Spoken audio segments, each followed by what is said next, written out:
From the beginning, I loved her laughter, the way it lit up a room, how her jokes always seemed harmless and playful. But over time, those jokes began to sting.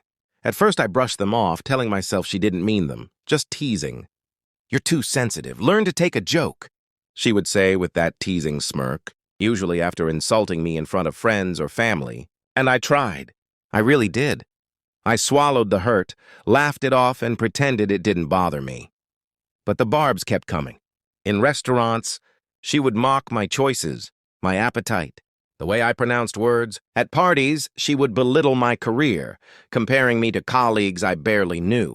Each joke landed like a tiny dagger, eroding my confidence slowly, invisibly.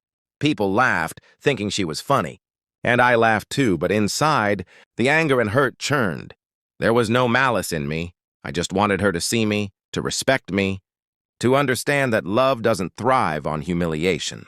Eventually, the pressure cracked me. One evening, after a particularly humiliating moment at her friend's dinner party, something inside me snapped. She had just mocked my driving, calling me reckless, and everyone had laughed, the warmth of my smile freezing on my face. I went home that night thinking, maybe she's right, maybe I'm too sensitive. But if this is how she treats me, why should I hold back? So I started joking back. Not the harmless teasing she did, but pointed, sharp, honest. I made subtle remarks about her cooking, the soggy pasta she called gourmet, the overcooked chicken she insisted was perfect. Teased her about her driving, her career, the endless hours she spent climbing a ladder that, to me, seemed to bring her no real happiness. At first, she laughed, thinking it was playful banter, but slowly the laughter faded. Her smirk faltered. I saw it in the corner of her eye, the flicker of discomfort she couldn't hide. I realized then that our relationship had been unbalanced for years. She had wielded humor like a weapon, and I had endured it, hoping my patience and love would shield me. But love cannot survive where respect does not exist. And in her reactions, I saw a shift I had never expected. She started avoiding my teasing, leaving the room when I spoke, checking her phone, glancing at other men when we went out. I noticed the subtle messages, the flirty smiles she thought I wouldn't see. The night it all became undeniable, we were at a wedding party for mutual friends. I teased her lightly about spilling wine on her dress while dancing, innocent. Enough, I thought.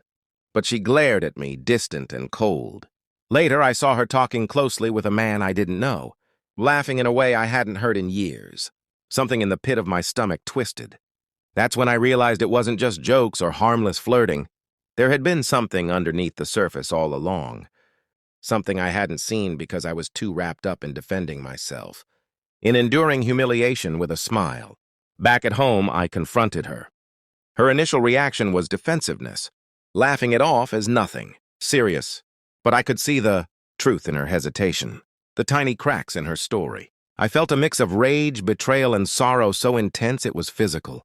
The woman I loved, who had claimed she wanted a partner, had allowed her desires to wander elsewhere, letting it fester under the guise of jokes and social niceties. That night, lying in bed beside her, I realized how fragile love can be when respect disappears. I remembered the first time she held my hand, the first laugh we shared, the first night we stayed awake talking until dawn. All of those memories now carried a shadow, the echo of unspoken truths and secret betrayals.